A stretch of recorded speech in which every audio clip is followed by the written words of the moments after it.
Hi, everyone.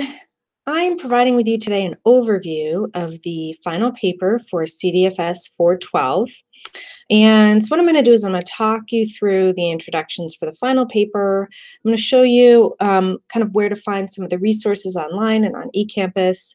And then I'm going to be walking you through the mini essay version of this assignment as well. So as a reminder, this assignment is due at the end of class, so on April 22nd at the end of the semester.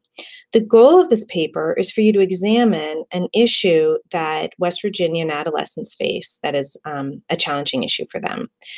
And so it's going to build off of some of our lectures about adolescent behavior and interventions. So the first thing you're going to want to do for this paper, as we outline in the instructions, is to select an issue that you find important or compelling and that you can find statistics on in the Centers for Disease Control and Prevention Youth Risk Behavior Surveillance System right here. So on the instructions for the paper, you're going to see there's a whole list of pages where you can find topics that interest you. For convenience, what I've done is I pulled it up and I have open the page for table 30 that looks at the percentage of high school students who've ever tried cigarette smoking and who smoked a whole cigarette. So say you find smoking to be something that is important and compelling and that you want to look at. If you go to table 30, what you're going to find is the percentage of male and female and the overall percentage of high school students, so adolescents, across various states that have ever tried smoking. We'll just focus on that right here. So we can go down here to West Virginia, and we see that 47.3% of all adolescents have ever tried smoking. What we can then do is we can go down to kind of the median level, so about the average level here, and it's about 34.5%. So clearly more West Virginian teens have ever tried smoking than teens in other states. So say that's something that we find interesting, compelling, and maybe problematic, and we want to look at in our paper. So we can use that, we select that as our topic for the paper. Now again, this is just one example. There are a whole host of other examples you maybe you're interested in nutrition or physical health or obesity, violence or victimization, alcohol use. Again, this is just one example. So what you're going to do once you have identified this topic as of interest is you're going to need to conduct a literature review. Now, for those of you who either haven't taken CDFS 250 or took it a while ago, you're going to do your literature review in PsycInfo. Now, I want to remind you that the information, there is information on eCampus about doing a PsycInfo lit search again. So if we go back over to our learning module 3, theory and research, one of the first videos here is about doing a lit search with PsycInfo. So if you kind of are fuzzy on those details, I encourage you, if you haven't already, either to watch it for the first time or watch it again for a refresher. And I'll get to a little bit more why in a moment. So the next part of this assignment here, of this these instructions here, go through the 3 different main components of your paper. So the first component is when you're going to introduce the issue that you're talking about.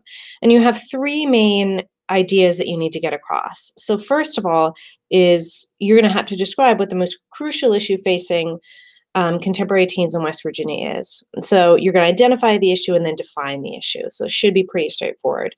You can identify smoking, and then you have to specifically define it in this case as having ever tried smoking in high school. You're then going to provide a little bit of background information on it. So, for example, you'll want to provide how West Virginia teens compare to overall teens, like we just looked at over here, finding that West Virginia teens, more of them have ever tried smoking in West Virginia than in other states. And then you're going to talk about why the issue is a particular concern in West Virginia. So why it's particularly relevant, why it's important, why you find it really compelling. Now, in this part of the paper, it is okay to talk about your understanding and your personal experience. For the rest of the paper you're really going to want to avoid that. but here it's going to be okay. Now, if you don't have to talk about your personal experience. You might just decide to talk about why generally, smoking causes, for example, other healthy risk behaviors or other adverse health behaviors. Okay, so that's about the first page or page and a half of your final paper. And then part B is when you're going to provide a literature review, which is about 5 to 6 pages. Now, this is where you're going to need to rely on that PsycInfo search. The goal of this section is to summarize what the literature says about your issues, causes, or antecedents, or covariates. What predicts smoking behavior, for example? Maybe you're going to focus on family issues. Maybe you're going to focus on school-based issues. And you're going to want to start this section with an introductory paragraph where you lay out the scope of this section of the paper. So you're going to say, this section focuses on the relationship between family characteristics and adolescent smoking behavior. And then what you're going to do is go through in an organized fashion and building on some of the practice you did throughout the semester and talk about what you know what is known in the scholarly literature about your topic. Now, again, you're probably going to want to focus on a specific set of predictors. It's going to be a little confusing if you talk about a family issue and then a school issue. You're going to want to focus on maybe, parenting characteristics. So maybe how do parental relationships or parental monitoring predict smoking behavior? Again, this is just a rough example. And then you're going to find specifically 10 scholarly journal articles and review them in this section. So you're not going to use popular press articles or fact sheets, and you're going to want to focus on US-based studies because, again, we're focusing on West Virginia or Appalachia in particular. So that should be about 5 to 6 pages. You're going to introduce the section. You're going to, in an organized fashion, talk about your 5 scholarly journal articles relating your antecedents or predictors of your health behavior of choice. Okay, and then in the last section, section C, you're going to want to discuss the implications of the literature of what you just reviewed for practice or application. So this was going to focus on building off of ideas around prevention, intervention, and promotion, which we've talked about in class already. And so you're going to need to cite an additional 1 to 3 sources in this section. And you're going to talk about research-based intervention strategies for treating or preventing this adolescent issue. So in our case, in treating or in mitigating or in reducing the likelihood that adolescents start smoking or in encouraging them to quit smoking. And again, these need to be research-based interventions, so you're going to need to find more research using that PsycInfo search strategy. You can cite an additional 1 to 3 sources, a minimum is 1 source. So in this 1 to 2 pages, you're going to talk about research-based recommendations for example, how you might decrease rates of smoking. Is there a particular program? Is there a particular policy that's found to be effective with adolescents? And you should discuss at least one specific scientifically based program or approach. So is there a particular program? Name that program. Talk about the specifics of that program. Talk about how it's been evaluated in the literature.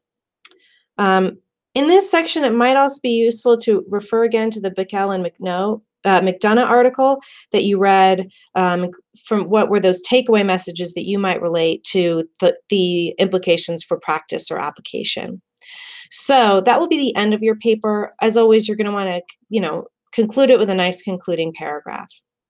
Then, of course, you have to include references, and those references are going to be in APA style, which, again, you can find refresher on in the week 3's learning module.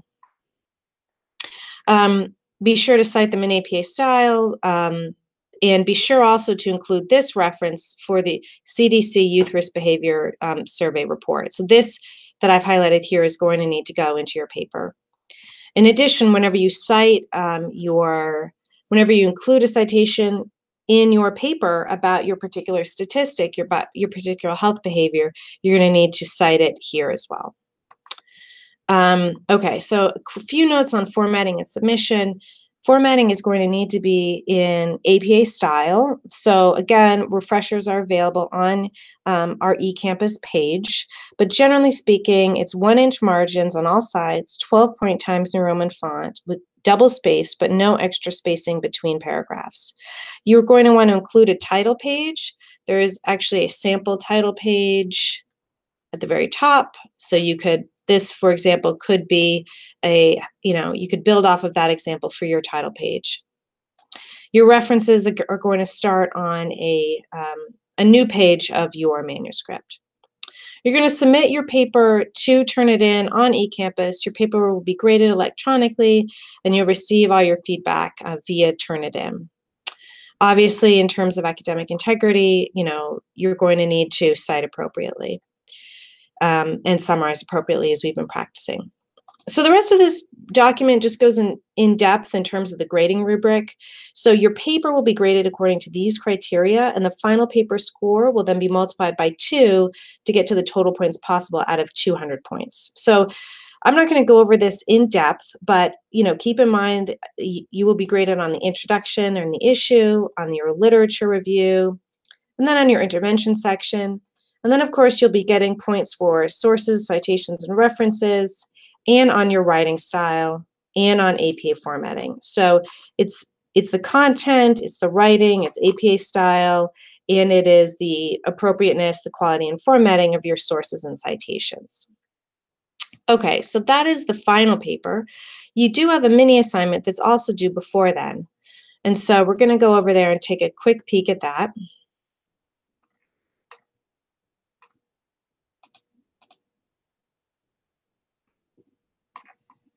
So we're going to scroll down. So your mini draft is then due a few weeks prior, and is worth 10 points. It will also be turned in via Turnitin. It's a really important preparation activity. You're going to get a lot of feedback. Again, it's a mini draft. It's only worth 10 points, but you're going to get a lot of feedback from myself, the TA, and 2 other students in this course. So it will provide you with a lot of information to improve upon that score, and it's worth 200 whole points. So if you maybe are disappointed by your grade to date, this is an awesome opportunity to earn some extra points. So again, before you start the mini draft, you're really going to want to review the full paper instructions. You're going to want to watch this video and make sure you know what the main point of the paper is. The mini draft then is exactly what it sounds like. So it's a smaller, condensed, less developed version of your final paper. You're going to have, for example, just a paragraph is expected for your introduction, where you need to identify your key adolescent issue, of course, and you're going to have to cite that the Youth Risk Behavior Survey. And then you're going to do about half of your literature review, or about 5 studies, which will be about your first paragraph will be introduce the issue, and then in about 2 pages, summarize what you know about the topic, again, citing at least 5 studies. Be sure to include just good writing habits, including introductory, concluding, and transition statements. And then, of course, you're going to also talk about the implications for practice. You're going to do this in about 1 paragraph. Discuss research-based intervention strategies. Again, you're going to cite 1 new study. And then, of course, you're going to need to include your referenceless paper, focus on formatting in terms of APA style and writing style. Okay, and then you're going to turn that in down here. And the rubric, which is basically a condensed version of your final paper rubric, is also included here, so you understand, how each section of your paper will be graded. And then the following week, you're going to do a peer review, where you're going to be given a couple of other students' papers and peer review their paper, and you'll get feedback as well. And so this is the mini draft peer review form, where you'll be assigned a student, and then you yourself will provide feedback.